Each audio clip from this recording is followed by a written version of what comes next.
اعوذ باللہ من الشیطان الرجیم بسم اللہ الرحمن الرحیم وَأَنَّ عَلَيْهِ النَّشْأَةَ الْأُخْرَى وَأَنَّهُ هُوَ أَغْنَى وَأَقْنَى وَأَنَّهُ هُوَ رَبُّ الشِّعْرَى وَأَنَّهُ أَهْلَكَ عَادًا الْأُولَى وَثَمُودَ فَمَا أَبْقَى وَقَوْمَ نُوحٍ مِّن قَبْلُ إِنَّهُمْ كَانُوا هُمْ أَظْلَمَ وَأَطْغَى وَالْمُؤْتَفِكَةَ أَهْوَى فَغَشَّاهَا مَا غَشَّى فَبِأَيِّ آلَاءِ رَبِّكَ تَتَمَارَىٰ صدق اللہ العظیم۔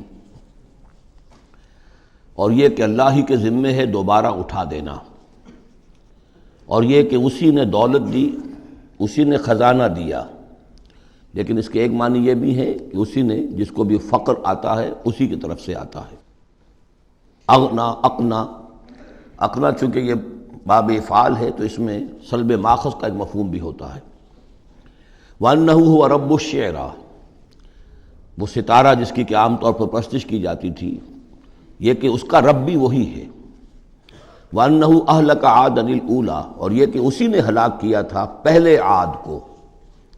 عاد وہ قوم تھی جو احقاف میں آباد تھی، جن کی طرف کہ حضرت ہود علیہ السلام مبعوث ہوئے تھے، لیکن اس کے بعد پھر جو قوم سمود وجود میں آئی، چونکہ اسی قوم عاد میں سے جو اہل ایمان تھے اور حضرت ہود علیہ السلام انہوں نے وہاں سے ہجرت کی، اور پھر ان کی نسل سے یہ دوسری قوم جو سمود وجود میں آئی، تو اسے عاد ثانیہ بھی کہا جاتا ہے کہ پہلے عاد وہ تھے، دوسرے یہ عاد ہیں۔ سمود کو بھی عاد ثانیہ کہا جاتا ہے چونکہ یہ انہی کی نسل تھی۔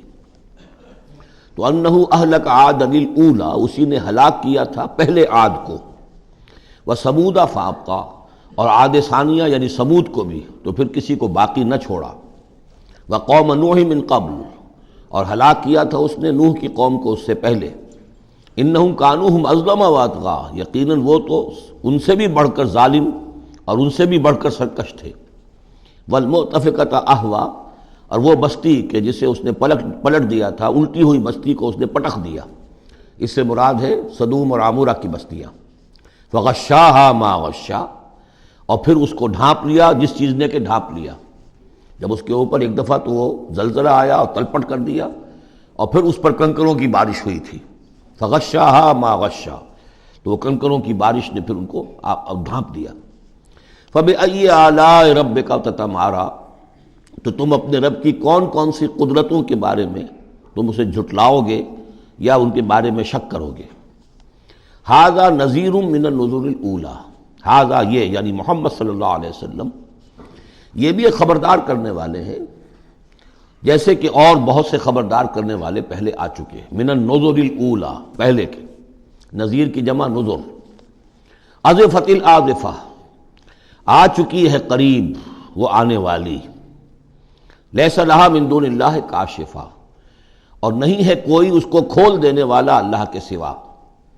اس کے یہ بھی معنی ہے کہ جیسے کشتی کا لنگر کہیں ہو تو لنگر کھول کر، لنگر اٹھا کے پھر کشتی کو روانہ کیا جاتا ہے، تو ایسے ہی وہ قیامت ابھی لنگر انداز ہے، لیکن اس کو روانہ کرنا، اسے چلانا اللہ ہی کا کام ہے جب وہ چاہے گا۔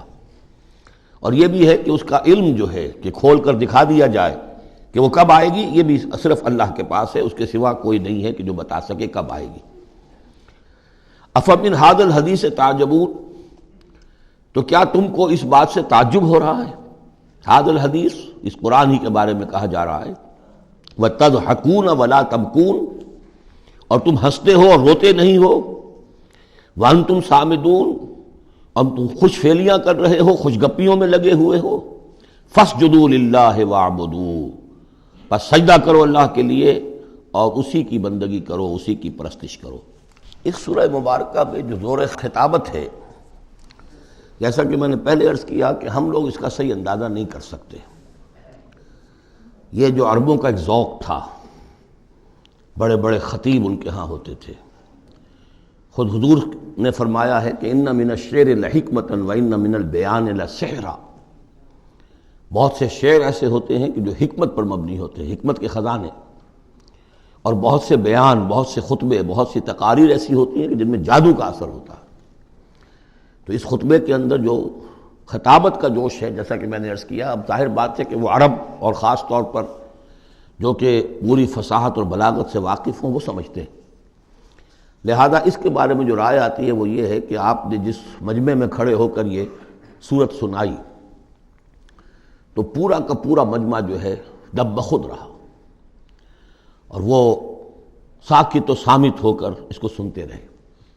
وہ کافر بھی تھے، اہل ایمان بھی تھے، بڑے بڑے دشمن بھی تھے حضور کے، لیکن یہ کہ اس کا ایسا زور تھا، اتنا اثر تھا، اتنی تاثیر تھی کہ دم بخود رہے۔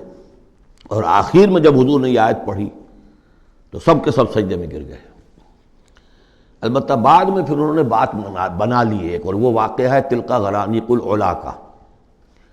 جب ان سے کہا گیا تم بھی سجدے میں گر پڑے محمد صلی اللہ علیہ وسلم کا یہ کلام سن کر یا قرآن ان کی زبان سے سن کر، تو انہوں نے کہا کہ ہم نے تو سنا تھا کہ اسی میں انہوں نے یہ بھی فرمایا تھا جہاں ذکر آیا ہے افرأیتم اللات والعزی ومناۃ الثالثۃ الاخری، تو وہاں محمد نے یہ بھی کہا تھا تلک الغرانیق العلا وان شفاعتہن لترتجی، یہ بڑی اونچی دیویاں ہیں، بڑی اونچے مقام والی دیویاں ہیں یہ لات اور منات اور عزیٰ، اور یہ کہ ان کی شفاعت کی توقع ہے، شفاعت کریں گے۔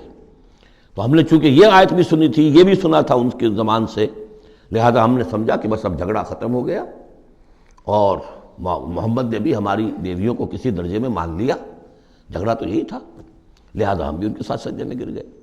لیکن یہ گویا کہ ان کی سخن سازی تھی، یا یہ کہ بعض علماء کی یہ تعویل ہے کہ ہو سکتا ہے کسی شیطان نے جب کہ حضور پڑھ رہے تھے تو یہ الفاظ پڑھ دیے ہوں آواز ملا کر اور انہوں نے سنے ہوں، واللہ عالم۔ لیکن میرے نزدیک یہ اصل میں اس صورت کی تاثیر تھی، اس کی اتنی ہیبت تھی اس میں کہ اس کے نتیجے میں جب آخر میں یہ حکم آیا سجدہ کرو اللہ کو اور بندگی کرو اسی کی، تو وہ سب کے سب گویا کہ بے اختیار جسے ہم کہتے ہیں فَأُلْقِيَ السَّحَرَةُ سَاجِدِينَ، جیسے القیہ کا لفظ آیا ہے کہ وہ جادوگر جو تھے حضرت موسیٰ علیہ السلام کا جو مقابلہ کرنے آئے تھے، فعل مجہول ہے، گرا دیے گئے جادوگر سجدے میں، جیسے کسی نے ان کو پکڑ کر اور الٹا کر دیا اور سجدے میں گرا دیا، یعنی بے اختیار کرنا انسان کا۔ تو ایسا ہی معاملہ اس صورت کے سننے پر بھی ہوا ہے، واللہ عالم۔ صدق اللہ العظیم۔